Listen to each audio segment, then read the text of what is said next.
Welcome to our channel. Today என்ன பார்க்க போகிறோம் அப்படின்னா HTML டேக் பற்றி தான் பார்க்க போகிறோம். அதில் வந்து ஃபர்ஸ்ட் வந்து இன்ஸ் டேக் அண்டு லேபிள் டேக் அப்படின்றத நம்ம பார்க்க போகிறோம். ஓகேவா?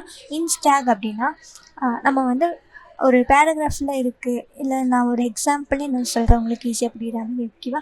இப்போ வந்து நம்ம அமேசானோட இது நம்ம பார்த்துட்ருக்கோம், ப்ரைஸ் ரேட்டில் நம்ம பார்க்குறோம் அப்படின்னா அதில் வந்து 200 ருபீஸ் போட்டுட்டு அது ஸ்ட்ரைக் அவுட் பண்ணிவிட்டு நம்மளுக்கு வந்து இன்னொரு ஒரு 100 ருபீஸ் கம்மி பண்ண மாதிரி அந்த மாதிரி நம்மளுக்கு காட்டுவாங்களா.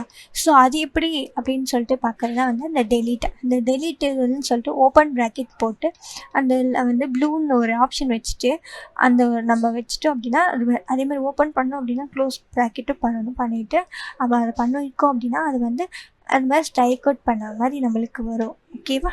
நெக்ஸ்ட்டு இன்ஸ்னால் வந்து இப்போ நம்ம ரெட்டு இன்ஸுக்கு வந்து இன்னொரு ஆப்ஷனும் இருக்குது, யூன்ற ஒரு ஆப்ஷன் அப்படின்னா அண்டர்லைன் மாதிரி. ஸோ நம்ம அந்த ரெட்டுக்கு கீழே நமக்கு அண்டர்லைன் வேணும் அப்படின்னாலும் அந்த ஓப்பனிங் டேக் பண்ணி க்ளோசிங் டேக் கண்டிப்பாக இருக்கணும். ஓகேவா? எல்லாத்துலேயுமே இருக்கணும். ஸோ நம்ம அது மாதிரி கொடுத்தோம் அப்படின்னா அதுக்கு வந்து ரெட்டு கீழே வந்து நம்மளுக்கு அண்டர்லைனாக வரும். நெக்ஸ்ட்டு வந்து லேபிள் டேக் அப்படின்னா அதே தான், நான் ஆல்ரெடி ஒரு வாட்டி நான் சொல்லியிருக்கிறது தான். ஓகேவா? இப்போ வந்து ஒரு லேபிளில் வந்து நம்ம நேமு எதுவாக இருந்தாலும் இருக்கட்டும், அதில் வந்து ஒரு கொஷின்ஸ் கேட்குற மாதிரி அதுக்கு வந்து ஆப்ஷன் நம்ம வந்து கிளிக் பண்ணுற மாதிரி இருக்குது.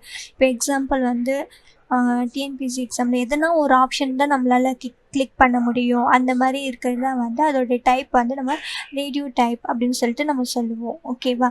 அதுக்கு வந்து நீங்கள் பாருங்கள், அவுட்புட்டில் வந்து நம்மளுக்கு ஆப்ஷன் இருக்கா. இப்போ HTML அண்ட் CSS ஜாவாஸ்கிரிப்ட்னு இருக்குது. ஓகேவா? இதில் எதனா நம்மளால் ஒரு ஆப்ஷன் தானே நம்மளால் கிளிக் பண்ண முடியும். அதுதான் வந்து நம்ம லேபிள் டேக் அப்படின்னு சொல்லிட்டு நம்ம சொல்லுவோம். ஓகேவா? தேங்க்யூ.